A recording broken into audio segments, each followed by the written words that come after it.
Bring you some encouragement this morning. Things are bad. I mean, things are bad. Idaho is going down the drain. We got one of the highest, one of the top 10 for foreclosures in the United States right now. Things are bad. Have you noticed? If you haven't noticed, you need to listen to the news because they'll keep you updated on what's really important. Things are bad. Gonna get worse. Unemployment keeps going up. And I know some of you, some of us in this family have felt that one. I've heard TJ's told me, TJ and Ashley have told me, you can't get jobs delivering pizzas anymore because everybody's doing it. I was meeting with somebody from Roaring Springs, and they said they had a job fair coming up. They were really scared because they weren't going to have that many teenagers in comparison to all the adults that were going to show up wanting the jobs at Roaring Springs for the year, for the summer. Things are bad. Things are so bad that Sesame Street has laid off 20% of their workforce. No. I mean, that is a sign of the times if I ever heard one right there. It is the end of the world as we know it. Sesame Street has laid people off, 20% of their workforce. I don't know, do they get rid of the puppets too? That 20% reduction in puppet force? Who are they going to lose? I don't know. Are they just going to, maybe the puppets are going to get together and decide together to take a pay cut so they don't have to fire anybody. Which makes me concerned for Oscar because that guy already lives in a trash can. So how much worse does it have to get?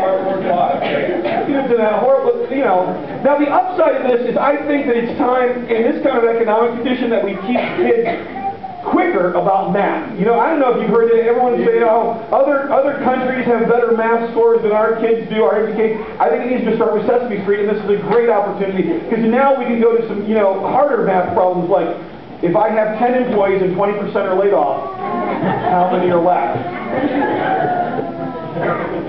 It's going to be great. It's going to be great for count van count. 1 pink slip, 2 pink slips, 3 pink slips. Then he'll probably fight Elmo. I'm worried because they say that during a recession, and they've already seen this, the companies that do really well are, well, one of them is alcohol companies, because people drink more. Fast food does real well, because people eat cheap, fattening food more. And I guess drugs do real well too, although I don't know if they've been able to track that as easily. So I'm concerned that perhaps we're going to see Cookie Monster addiction. Now I got to stop right here because there's been a lot of rumors going around that Cookie Monster has been replaced by the Veggie Monster. Have you heard this news that because they're worried about childhood obesity? I went to Snopes.com after first service because I needed to solve this. By the way, let me tangent for a moment. If you're going to send me forwards, go to Snopes.com first. Okay? Let's just put that out. If you're going to forward me, go here. If you don't know what Snopes is, they take all the urban legends that are roaring around and find out if they're true. So it's kind of the authority in my life for email. Anyway, so I went to Snopes to find out if this is true. It is not true. Now, Cookie Monster has been trying to embrace a little less cookies in his diet and more fruits and veggies. But actually, I guess a little while ago, Matt Lauer actually had an interview with Cookie Monster, and I think we should clear it up. This is not a joke. This is actually real. I'm reading part of the transcript from it. Cookie Monster said, "Me like fruit." Matt Lauer, and there you have it. Cookie Monster likes fruit, not cookies. Monster, no. You members of the media blow his story way out of proportion. We still like cookies. Matt Lauer, and why fruit? Why not fruit? It's delicious and healthy. We still eat cookies, like me world famous for doing, but now we eat other things too. Which I'm worried he's going to slip back. And perhaps go harder, because if you've been in addiction and you slip back, sometimes you go worse than you were before. And he's going to end up in a double stuffed Oreo kind of addiction.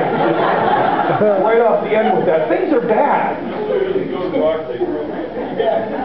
Broccoli, I have yet to find somebody who has an addiction to broccoli. If you have someone, they're just weird. I rest my case.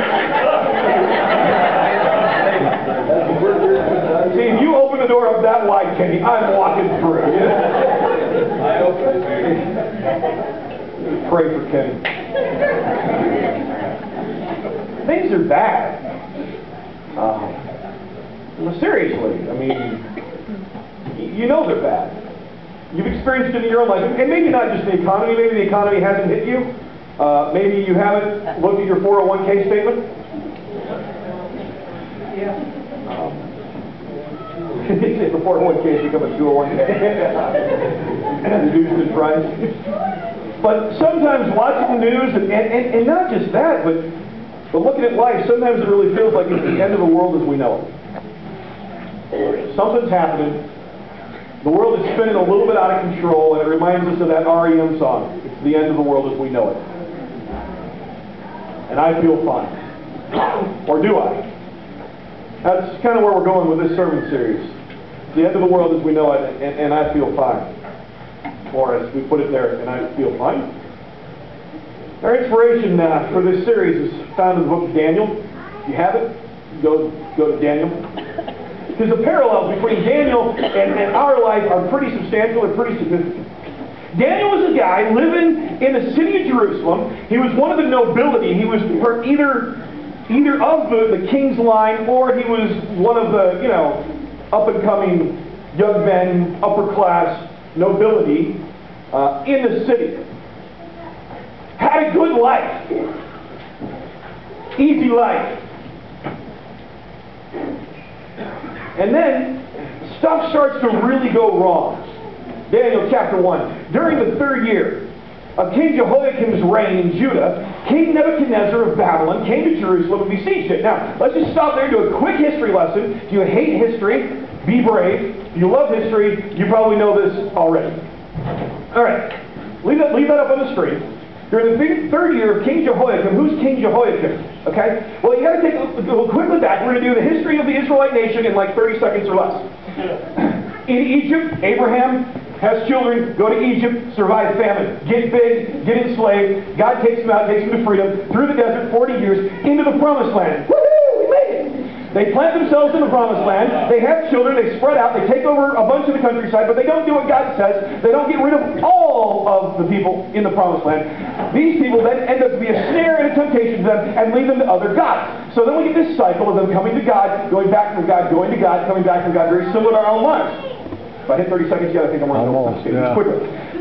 They finally get to the point where we want a king. They get a king. There's King Saul. King Saul starts out a good king, then goes bad. Then God puts David. You've heard of David, little dude, big dude. He becomes king. You're over 30 seconds. He becomes king. He's a good king overall. He has a son named Solomon who becomes king, and this is probably the pinnacle of the Jewish nation. He's a great king. He dies. His son is a little bit stupid. Because of that, the nation divides, and there's the kingdom of Judah and the kingdom of Israel. Judah being the tribe of Judah, which is what David comes from, Israel being everybody else. 11 other tribes. Okay? Israel goes downhill faster than Judah until they're taken captive and the nation pretty much moves. And you're left with Jerusalem, which is the capital of Judah, and the nation of Judah.